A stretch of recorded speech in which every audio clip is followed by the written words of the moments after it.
Sinema. Well, thank you, Mr. Chairman, for holding this hearing. Data privacy is an important topic for all Americans, and I'm glad the committee continues to explore this complicated issue from all angles.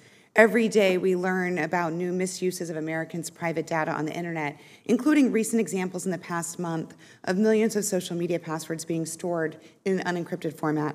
So this issue requires bipartisan solutions that protect the privacy and security of Arizonans while allowing innovation, creativity, and investment to flow into new and emerging technologies and businesses. I'm particularly pleased this hearing focuses on the impact of data privacy legislation on consumers. They're the ones whose lives get upended if passwords get hacked or identities get stolen, and consumers should have the right to control their own private information. A particularly vulnerable population to privacy abuses and identity theft are elderly Americans. The United States has COPPA, a specialized privacy law to protect children, but our seniors also experience elevated risks of having their data misused. Elderly Americans sometimes struggle to navigate the complexities of privacy policies and are often the targets of fraud.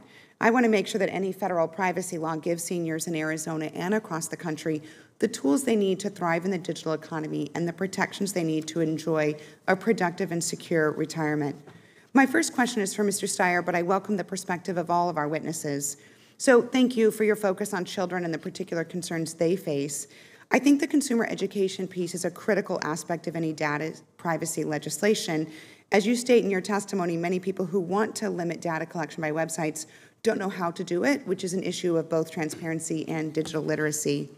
Can you give a brief overview of your digital citizenship curriculum and discuss whether you think any of these tools are appropriate or could be adapted to educate older Americans? Yeah, that's a great question, Senator Sinema. So our digital literacy citizenship curriculum, 75,000 member schools now, it's basically driver's ed for the internet and cell phones. It's sort of the basic rules of the road. And I think your point about seniors is a great one because they didn't grow up with the technology. It's hard for teenagers who are first-generation native technology users to understand some of this stuff.